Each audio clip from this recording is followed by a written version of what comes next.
శుభోదయం. ప్రభువైన యేసుక్రీస్తు నామములో వందనాలు తెలియజేస్తూ పరిశుద్ధమైన దేవుని గ్రంథములో నుండి ఆదికాండము 1వ అధ్యాయము 12వ వచనం. భూమి గడ్డిని తమ తమ జాతి ప్రకారము విత్తములిచ్చు చెట్టును తమ తమ జాతి ప్రకారము తమలో విత్తనములు గల ఫలవృక్షములను మొలపింపగా అది మంచిదని దేవుడు చూచెను.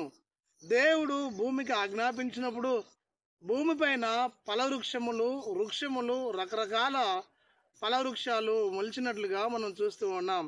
నిజమే, దేవుడు ప్రకృతిని అందంగా తయారు చేశాడు. నిజమే, ఈ ప్రపంచంలో ఉన్న మానవులందరూ కూడా ఈ భూమిని చూచినప్పుడు ఎంతో సంతోషిస్తుంటున్నారు.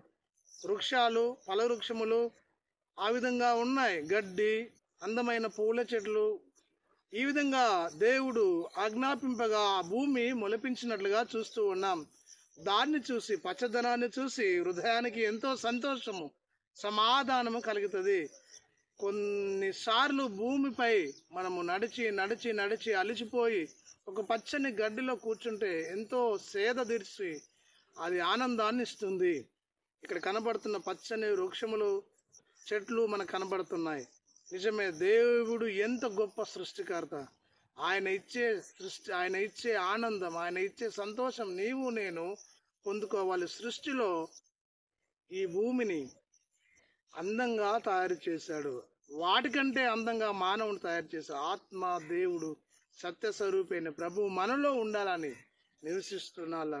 క్రీస్తు మనలో ఉండాలని కోరుకుంటున్నాడు. ఆయన మనల్ని ఇష్టపడుతున్నాడు.